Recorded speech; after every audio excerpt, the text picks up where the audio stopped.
ኒቆዲሞስ በዚያች ሌሊት ከጌታው ምን ተማረ? ስውር ወዳጅ ኑረውሪት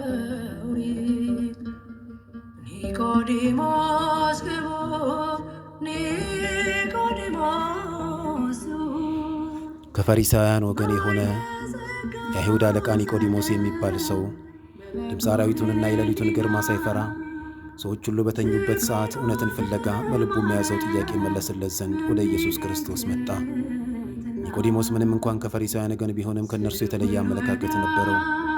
በምሁርነቱም የአይሁድ አለቃ ተብሏል። በዚህም ምሁር ነውና በቀን በብዙ ሕዝብ መካከል ጌታ ኢየሱስን መጠየቅ የሚያዋርደው መስሎ ስለታየው በሌሊት ወደ ጌታ ሄደ። በቀን ውካታና ጫጫታ ይልቅ የሌሊቱ ጸጥታ ቁጭ ብሎ ለመማሩ ይጠቅመዋልና የሚሻለውን መርጦ በሌሊት ወደ ጌታ ሄደ። ምሁር ሆኖ በቀን ከጌታ ጋር በመታየቱ ምክንያት አይሁድ ወገኖቹ ፈሪሳውያን ከምኵራብ እንዳያስወጡት ሌሊቱን መርጦ ወደ ጌታችን ወደ ኢየሱስ ክርስቶስ ሄደ። እንዲህም አለ፣ መምህር ሆይ እግዚአብሔር ከእርሱ ጋር ከሆነ በቀር አንተ የምታደርጋቸው እነዚህ ምልክቶች ሊያደርግ የሚችል የለምና መምህር ሆነ ከእግዚአብሔር ዘንድ እንደመጣ እናውቃለን አለው። በዚህም ኒቆዲሞስ ጌታ ኢየሱስ ከእግዚአብሔር ዘንድ የተላከ መምህር እንደሆነ መሰከረ። ጌታም መለሰለት፣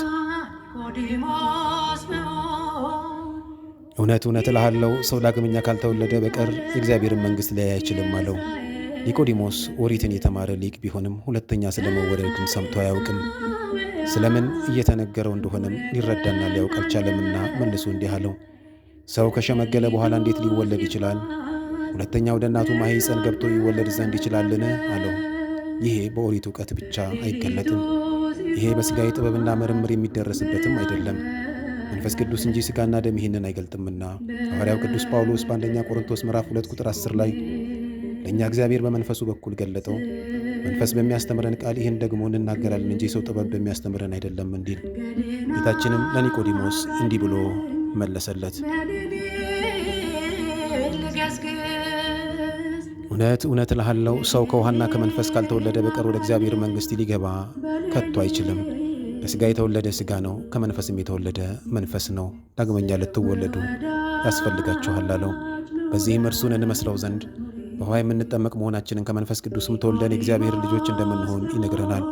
እነርሱም ከእግዚአብሔር ተወለዱ እንጂ ከደም ወይም ከሥጋ ፈቃድ ወይም ከወንድ ፈቃድ አልተወለዱም እንዲል ሐዋርያው ቅዱስ ዮሐንስ ወንጌል ምዕራፍ 1 ቁጥር 13። በውኃ መጠመቅ አንዱ ወደ እግዚአብሔር መንግሥት መግቢያ እንደሆነ ለኒቆዲሞስ ነገረው። ወደ ውኃ ውስጥ ገብቶ መውጣት ከሞቱና ከትንሣኤው ምስጢር ጋር ኅብረት የምናደርግበት መሆኑንም አስተማረ። ቅዱስ ጳውሎስ ከክርስቶስ ኢየሱስ ጋር አንድ እንሆን ዘንድ የተጠመቅን ሁላችን ከሞቱ ጋር አንድ እንሆን ዘንድ እንደተጠመቅን አታውቁምን እንዳለ ወደ ሮሜ ሰዎች ምዕራፍ 6 ቁጥር 3። እግዚአብሔር ከእርሱ ጋር ከሆነለት በቀር ኒቆዲሞስ በጌታችን መልስ ተደንቋል። ነገሩ የማይደረስበት የረቀቀ ምስጢር ሆኖበት በአትኩሮት የጌታን ዓይኖች ይመለከታል። ጌታ እንደ ተራ ሰው ሳይሆን እንደ ባለሥልጣን ይናገር ነበርና እንደ መምህር ያብራራለት፣ ቃሉን ይገልጥለት ነበር። ግን እርሱ ከመምህር ከባለሥልጣን ከሊቅም በላይ ነውና በኃይልና በሥልጣን አስተማረው። ጌታችንም ሥጋዊ ልደት ከወንድና ከሴት እንደሆነ ሁሉ መንፈሳዊ ልደትም ከውኃና ከመንፈስ ቅዱስ በማይጠፋው ዘር እንደሆነ ነገረው። ከግዙፍ ሥጋ በሚታይና በሚዳሰስ ሁኔታ ሥጋዊ ልደት እንወለዳለንና እንደ ወላጆቻችንም ሥጋዊ ብቻ እንሆናለን። ነገር ግን ከመንፈስ የተወለደ በዓይናችን ከማናየው ረቂቅ መንፈስ ቅዱስ ነውና የምንወለደው እርሱን እንመስላለን፣ የእግዚአብሔር ልጆች ተብለንም እንጠራለን።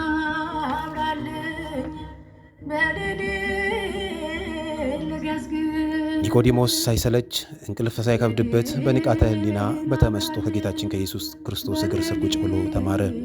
ከእውነተኛ መምህር የተማረ የአይሁድ መምህር ነው። ከእውነተኛውም ምንጭ የቀዳ መምህር ነው።